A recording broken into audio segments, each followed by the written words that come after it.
Welcome to the Liquidity Event, a show about all things personal finance with a laser focus on taxes, financial independence, and equity compensation.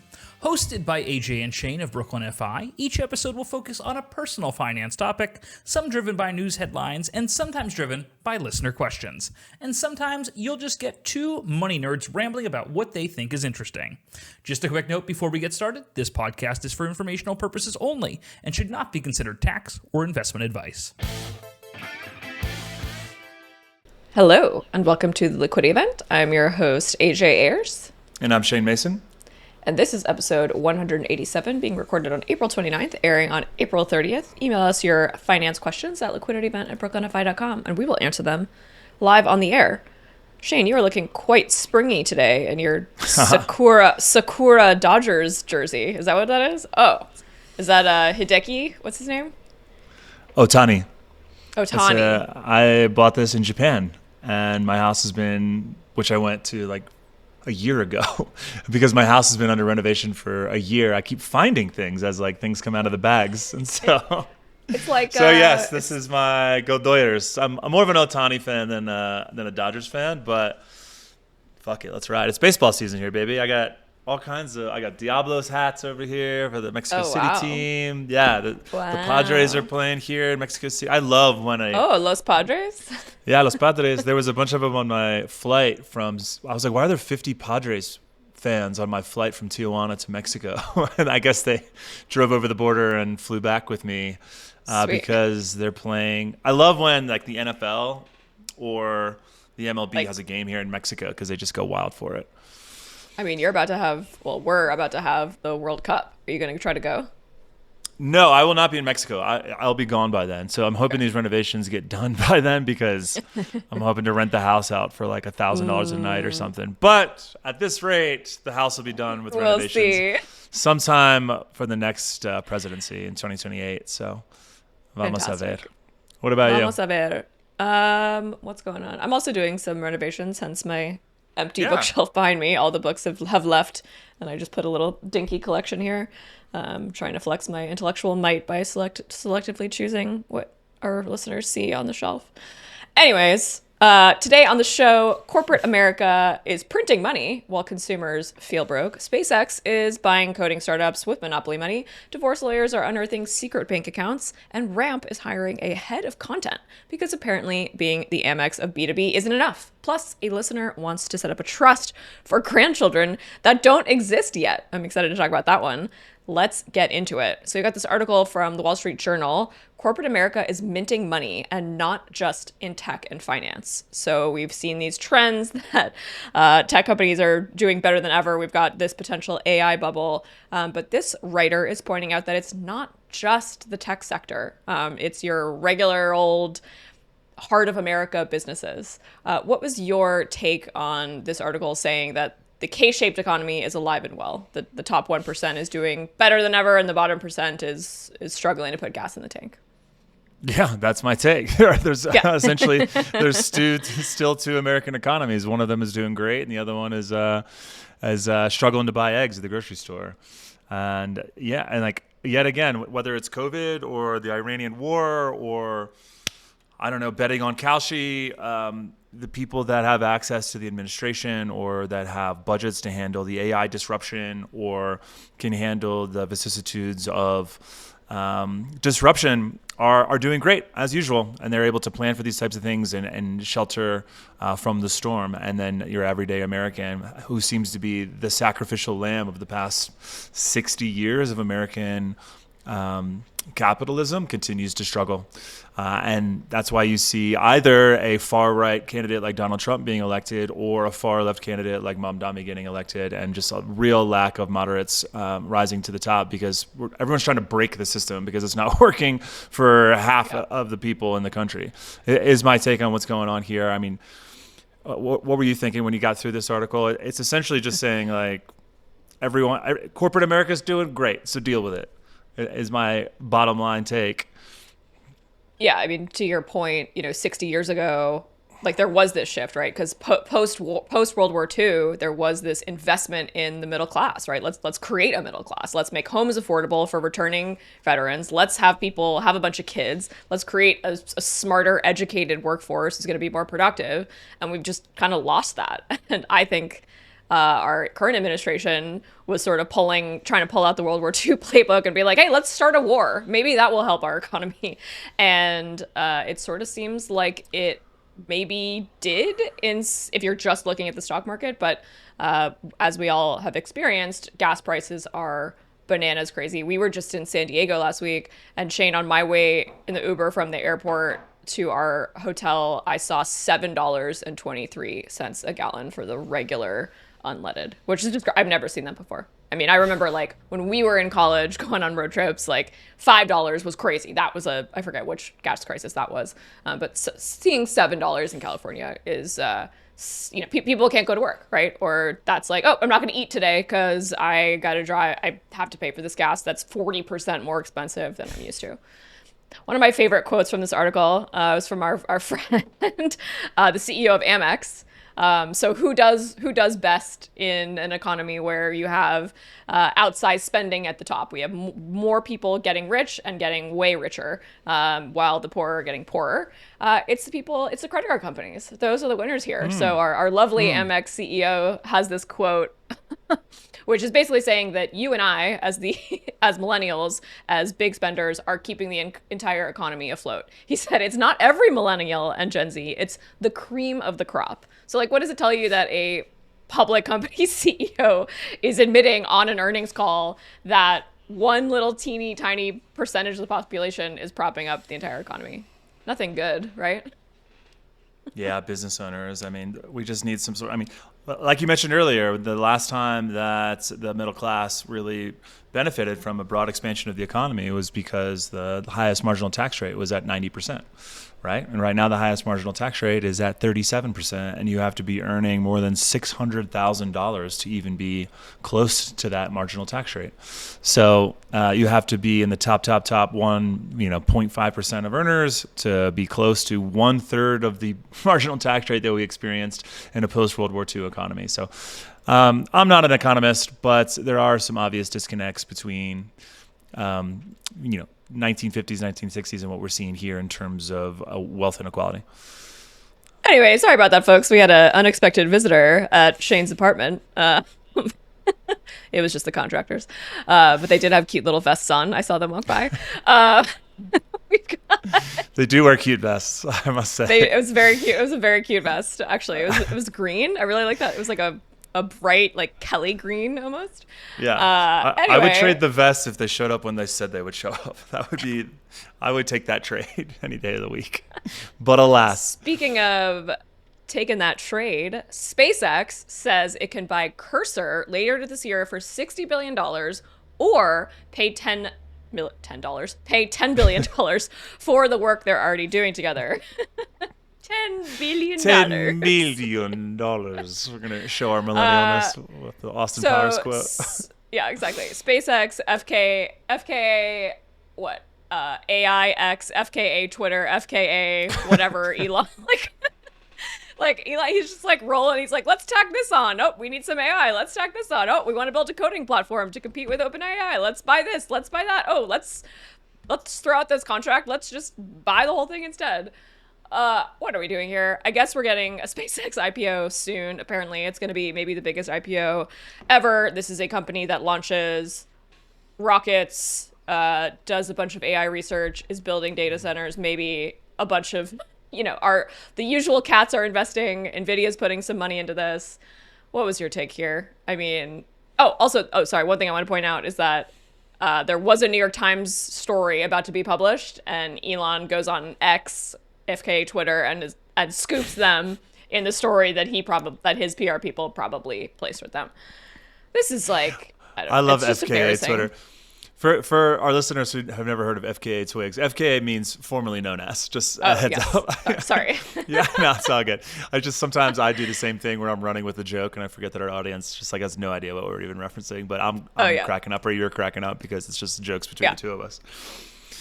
Yeah, I mean, full disclosure, when I first heard FKA Twigs' music, I had to look up what FKA meant. I thought it was her name, but that's a commonly used expression. I was like, what's a ficka twig? Ficka twig, ficka twig, ficka twig. Have you heard it? It's pretty groovy. FKA Twigs is one of Eckham's favorites. So she's playing. She played here last week, actually, here in Mexico City. So yeah, my take here on why a rocket company is buying an AI company, which is just like a coding app, is it's a few things. One is that I don't think XAI has really like a revenue model or a methodology for generating revenue, where if you plug it into a cursor, and you can kind of control which models are tapped via cursor. For people that don't know what cursor is, it's a vibe coding app. I used to use it a lot, and you have a drop down within the app that allows you to choose which models that you're going to use, and you can switch between them. So I imagine if they essentially, it's like buying the iPhone. They might be buying the Rails here, and they say, yes, we have the hardware, so to speak. In this case, it's software, but on the other end of that distribution channel is XAI's, Grok or whatever model they end up developing, which is going to be even more important for them to have in terms of distribution if they pull off the IPO, and if they get data centers in space, and if those data centers can train models, which might be XAI's models. And so it's like a vertical integration strategy is what my take on it is. Also, they just have an incredible amount of money. I don't know why. Shout out to the 25-year-old founder of Cursor. Yeah, of Cursor. Yeah, it was one of the fastest. I read some, maybe it was last week. We didn't talk about it, or I wasn't here. I don't remember. But yeah, one of the fastest unicorns ever. Just like create product, launch product, get millions of users. Now Elon Musk's company wants to buy you at a $60 billion valuation, which is $10 billion higher than what it's being valued today. So somehow they're going to find $10 billion of enterprise value in the next 8 months, I believe. So good luck to them with that endeavor. Yeah, well, you and I have been doing a lot more like company valuations and like potential, we've been doing, PR announcements, et cetera. And like a lot of these announcements are tied to earnouts as well, right? So we would have to imagine that this $50 billion valuation might be like a stock for stock deal where if you get SpaceX stock and SpaceX reaches X amount of valuation, then your Cursor stock would be worth $50 billion. It's just a way to, there's a lot of earnouts involved in these types of deals. In all M&A transactions, it's never straight up, here's $60 billion in cash. It never, ever, ever works that way. So we have to look at this with a grain of salt and imagine that this is tied to some crazy performance by a post-merger SpaceX with a Cursor attached to it, and or like adoption by Grok or whatever it is. Like they never truly reveal the full details of an M&A transaction. So I'm curious what that looks like. Great. I think the other something you said was really interesting, that basically software is the new hardware. So in the past 2 decades, we've sort of seen hardware or acquiring customers to your actual product. Let's say the iPhone, your laptop, you're in an Apple product. I would even put Amazon sort of in that category, as in like they are the platform for you buying stuff, and you got your Alexa plugged in at home. And if you need toilet paper, that's where you're going. But in this new era of AI actually being a commodity that we're all using to get our work done and to schedule shit and to make our apps work, like, you're right. Like Cursor is the hardware, even though it's a piece of software. It's the docking station, if you will, that you plug all the other things into. So yeah, distribution in the age of AI has just become so much more important because the software moat of like, hey, we've built all these features. It took us $50 million and 5 years to build a CRM and all these workflows and all of these items that are really hard to replicate. In the age of AI, you throw some like Opus 4.7 at something and it can get pretty close to what was built, and it can one-shot these attempts at these features. Now, that doesn't mean it's SOC 2 compliant, and that doesn't mean that people are ripping Salesforce out of their companies and replacing it with homegrown software. But distribution has become more important. Right? Yeah, well, that's the thing is like distribution is more important because once it's in someone's system in their tech stack, whether it's an enterprise or a small business, people just don't like replacing things. They get replacement fatigue. So even if you have a new software that you vibe coded and you're charging half of what Salesforce or half of what financial planning software is charging, people just don't want to change. So like if it's already there, that is the moat. So this seems like a move like that, where it's like, we're going to get into people's platforms. I don't know anyone that's using like Grok, like to build software and or to chat with it, unless you're a red-pilled guy on X that's asking Grok like if this 12-year-old girl is real. You know what I mean? Like it's just like yeah. Well, that's like what that's where they're at right now, and that's what's driving this deal, I think. Yeah, yeah, and you know I think you're right about companies being slow to change, right? And like if you're General Motors or you're Apple, like you're not changing your CRM to something that you vibe coded. You're going to spend 5 years working on it. So like we have some, like Salesforce, the clock is ticking, but they still have some time. Like these organizations, I mean, even our little organization, like it is hard for us to switch software now. We're using an AI note taker and I'm getting pitched better ones, frankly. And I'm like, that looks cool. And, you know, our planning team is going like, hey, we just switched. We like this. We're used to it. Like, don't make us switch again. It's working. And we're going to listen to them because you and I are like, ooh, it's shiny and pretty and we can make it work together. And they're going, actually, this is already saving me some time and I'm happy with it. So don't mess up my workflow. I'm going to get that on a bumper sticker. Don't mess with my workflow. Yeah, it's you and I lost employees at some point, which was a mixture of growing too fast and also, I think, software fatigue back in 2021 and 2022 when we were going through the IPO bonanza. We were just signing a ton of clients, and you and I have learned a lesson about software fatigue from that, and that like even if it's not the best thing in the world, because you and I are not the ones that are doing it anymore. Yeah. I mean, how many times have I rebuilt our client onboarding form in like different software because I didn't like that it didn't do this one thing. And I was like, oh, I needed it to be in a spreadsheet format. So we ditched Precise FP and went to HubSpot. And then we ditched HubSpot and went to Carbit. Like, but I like that stuff. But I don't want to make everyone crazy around me. I have an anecdote Too late for you. that. Like, in the same regard, I'm working with my Mexican accountants to like get ahead of taxes for next year, and sent me the Mexican tax year, same tax year as calendar year. Okay. Yeah, calendar year. Fun fact, most countries are calendar year except for Commonwealth countries. For some reason, the British love an April 5th and 15th end of the tax year. It's just a coincidence that we have the filing date on the 15th, but they actually end the year in April 5th, April 15th.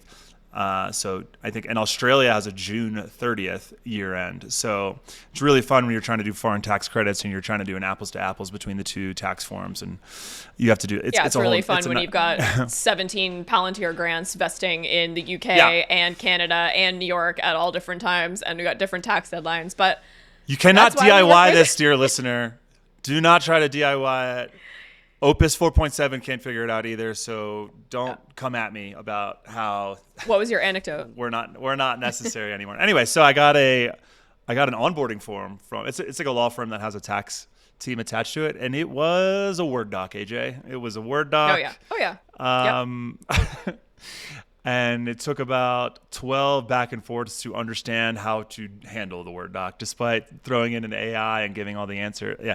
So we made it. We're getting there, but not ideal. Yeah, but it takes every part of my soul not to email the owner, who's a friend, and just being like, bro, let me put you on Carbon, or let me get you a Cognito form, or what is this? Counterpoint.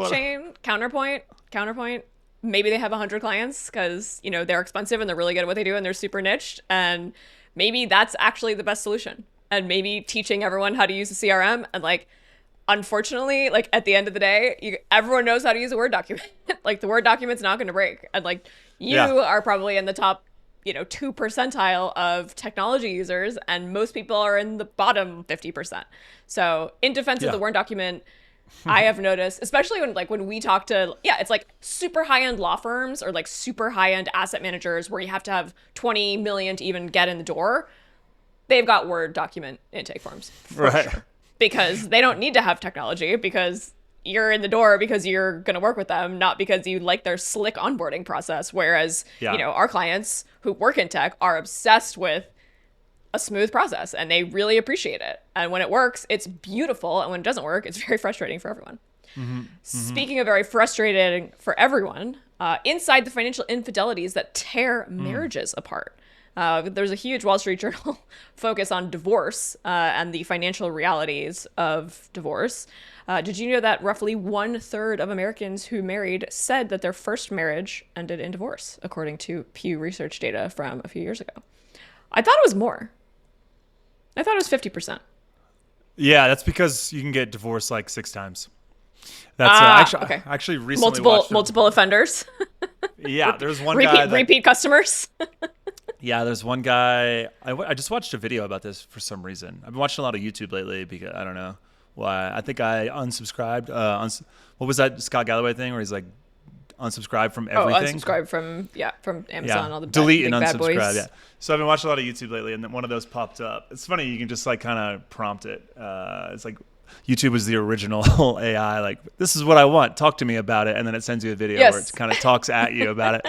So I asked it about divorce rates, and yeah, there was one guy that got divorced like 30 times, and none of his ex-wives came to his funeral, and it's on Wikipedia. So yeah, like it's like 55%, but yeah, the actual rate is like 35% of people actually get divorced. Okay, that's a little more encouraging. So divorce is a good thing. Here. This is a counterpoint.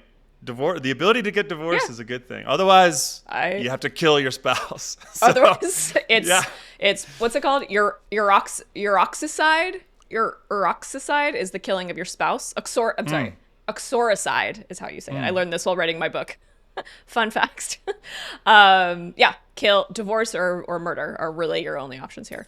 I think there really is a dramatic downturn in whatever you just said, murdering your husband after divorce became more accessible to women. Like the stats show that less men were murdered by their wives after divorce. All they wanted was to get out, right? They didn't want but they were left with no option. So interesting stat here. The share of couples with no joint bank accounts went from 15% to 23% over a generation. Do you think that kind of financial autonomy within a marriage is helpful or harmful?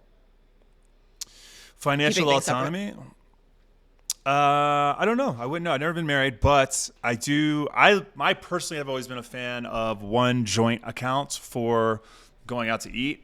So you just don't have to keep score, and then have separate accounts for everything else. But I'm kind of a separate guy. You know, I've been super independent, thus not married at 39 years old. So I do like separate stuff, but I don't know. You tell me, like, also all these stories in the, like you need like a joint account to pay the rent, perhaps, as long as everyone covers that. Like, I really like, this also comes into the idea of like, you save instead of saving what's left over, you save first and then spend whatever you want after that. Like, if you make sure that you make the contributions, like a lot of these articles is like, first of all, this is a man hater article. Like all of these, like all the bad guys are men. Like there's like literally 20 of them, which I found quite fun. But like, for example, in them was DraftKings. Like a guy kept pulling money of the joint account for DraftKings shit. It's like, don't do that. Like, just make sure you cover the rent first, and then like you can do whatever you want with your own money, right? Like, I don't know how you feel about that. Like, obviously, I don't want guys to gamble away their money. I mean, this article is about infidelity, right? Financial infidelity. It's about, hey, here's secret money that I was spending our money on,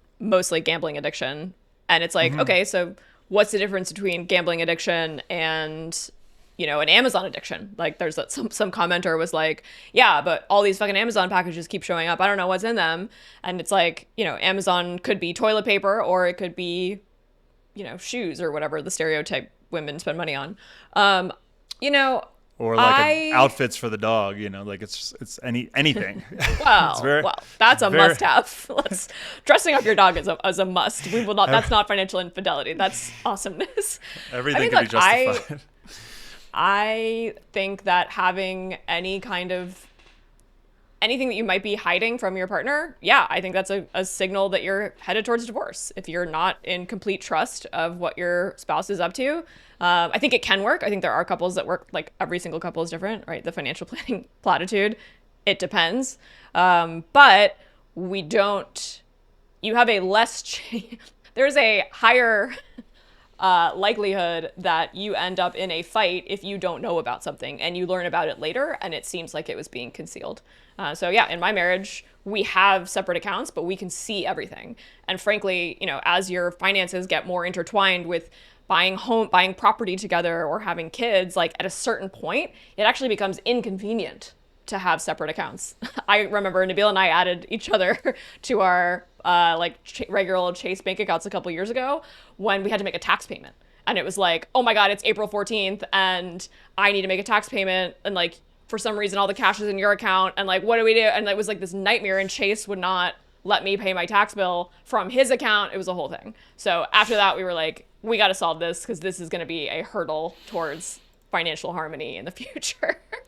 That was always a problem, as when I was seeing clients, was one person is a freelancer and the other person is a W-2. And so the W-2 person is always used to getting like a small refund every year. And then suddenly April 15th rolls around and they, as a unit, owe like $30,000. And the freelancer is like, well, I'll get around to it. And it's like, that is stressful to watch live in the meeting. I've seen that happen so many times. And like how to divvy that up. Like if as a household, you're both making, let's say $100K. So you're making $200K in New York, which is not a lot of money for New York. I mean, it's a lot of money, but like you're not rich in New York, and then suddenly you owe $30,000, and like that cycle every year, like it just creates a nightmare. Like I've done a lot of calculations. What do we call that? Remember that spreadsheet we used to fill out? It's like the should you marital. No, not the that. Marriage penalty. No. It's a spreadsheet. Oh, the division. Oh yeah, the dividing. Yeah.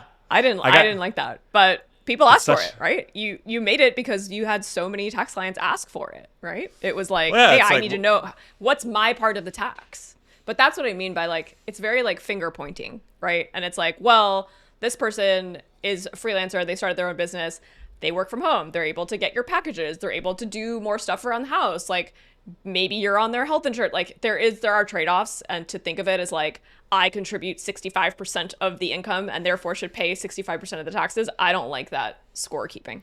I think you said that any scorekeeping in any kind of relationship is harmful. As you and I know. Yes. Yeah. See you in couples therapy later, babe.